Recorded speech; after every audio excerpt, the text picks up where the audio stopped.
hard for me to believe that I've only had the gutter sled for 1 year. I feel so at home in it now that it feels like it must be longer than that. This biking season got off to a very slow start. A long, crappy winter and salty roads that seemed to go on forever meant that I had to hold off making the first impressions video until well into April. The initial impression was that it's a tall, heavy bike, but that soon wore off. I think that it was mostly down to the fact that I'd spent so much time in the little Svartpilen the year before that. So it was bound to make this bike feel tall and unwieldy, just moving it around the garage. I soon realised that it's actually quite a normal sized bike and nowhere near as large as Ducati's other offerings, the Desert X or the Multistrada. Only the raised bars were making it feel tall. That perception disappears once you're actually in the saddle, but for me at around 5'10", the bars are the perfect height while standing. Really comfortable and fairly wide for good leverage. The start of May was my first proper ride out of the year. A 350 mile plus day over to the west coast in pretty much perfect weather conditions. The sled breezed it. It was pretty comfortable for maybe the first couple of 100 miles and I didn't have any aches and pains. But after that my butt started to hurt and I had to make good use of the roomy seat to move around. The previous owner, as I've said before, had reupholstered this seat, so I've no idea if you would experience that on the standard one. It was a pleasure to ride that day, and I was looking forward to getting in lots more miles over the next week or two as the amazing weather was set to continue. But unfortunately, I picked up an injury and the bike was left in the garage throughout the whole of June while I recovered. Riding around the mixed roads, I'm getting around 100 to 110 miles before the fuel light comes on, and I reckon I could get another 20 to 30 miles out of it after that. The display's pretty cool, I like that. It looks pretty basic initially, but there's actually quite a lot of information on there, and there's a fair bit more hidden inside the dark bezel on the outside of the clock too. It's pretty clever, although it does blind you occasionally when the sun is shining over your shoulder. The soft throttle, well, that's quite obvious from the moment that you get onto it. Pretty much anybody who has tried it mentions the amount of throttle that you have to grab to get the bike going, especially if you're overtaking. This engine isn't the torquiest either, so that doesn't exactly help. I'm pretty keen to do something about reducing the amount of throttle travel, and the plan is to fit a G2 throttle cam with a quicker profile, or at least I had planned on doing that until a few weeks back. I was being misled down a boggy track on bald tyres by my knobber mate that I told you about before. It was very challenging, and I think that a quicker throttle would have made things a lot more difficult. The soft throttle suddenly made sense that day. It allowed me to soak up bumps on the undulating track much more easily than I ever could have done on the Svartpilen.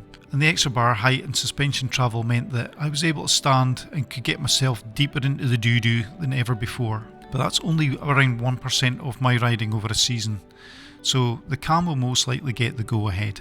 At 4.5k or thereabouts, the tyres are shot, they're done. These are the originals, and they've done well to hang on for as long as they have. I've actually liked the Scorpions more on this bike than I did on the Svartpilen, and that may be down to the 19-inch front wheel and the geometry of the bike. Who knows? All I can say is that they do feel a bit better on the sled than they did on the Svartpilen. The plan is to replace them with Dunlop Trailmax Raids. They seem to be the tyre of choice at the moment and are getting rave reviews from pretty much everybody. Thomas Hansen did a great video breakdown on those, so the link should pop up above. The ridiculously difficult to find neutral that I mentioned when I first got the bike seems to have resolved itself. I think that the bike maybe had an easier life prior to me getting my hands on it, and the gearbox just needed a few more miles to bed itself in. Anyhow, it's all good now. The annual service was £280.73. Not cheap for all that it was, just really an oil change and a filter and all the safety checks. Most of the cost turned out to be labour, but having talked to the technician who'd serviced the sled, I could tell why he was being paid so well. If I haven't already done so by the time that you see this, I'm going to be adding some Kriega luggage loops under the seat. That should allow me to carry some more gear when I finally get away for a night or two. Unfortunately, that didn't happen last year, but it's a must do for this year. I also plan to address my indicators. They're a bit big and get in the way of the luggage rack, so they'll be going to for something smaller. I may put the standard exhaust back on for that as well, just so that I'm able to fit another bag to the right hand side. We'll see, because actually that exhaust being mounted where it is came in quite handy as I fell over a couple of times on that track I was telling you about. I got a helpful piece of advice from somebody whose comment I can't seem to find on my list, but if you're out there and you're listening, thank you anyway.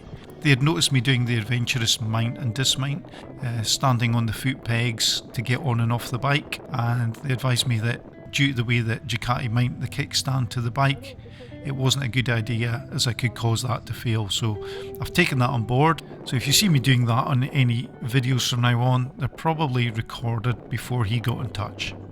So to summarise, this bike has been everything that I hoped it would be when I was upgrading from the little Svartpilen 401.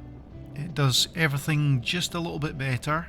It's got a little more pep about it, a little more leg room, which is better for a long day in the saddle, and a lot more ground clearance, which makes it better off-road for me. I'm not continually catching the belly pan or even the bottom of the exhaust, which had happened a couple of times on the Svartpilen.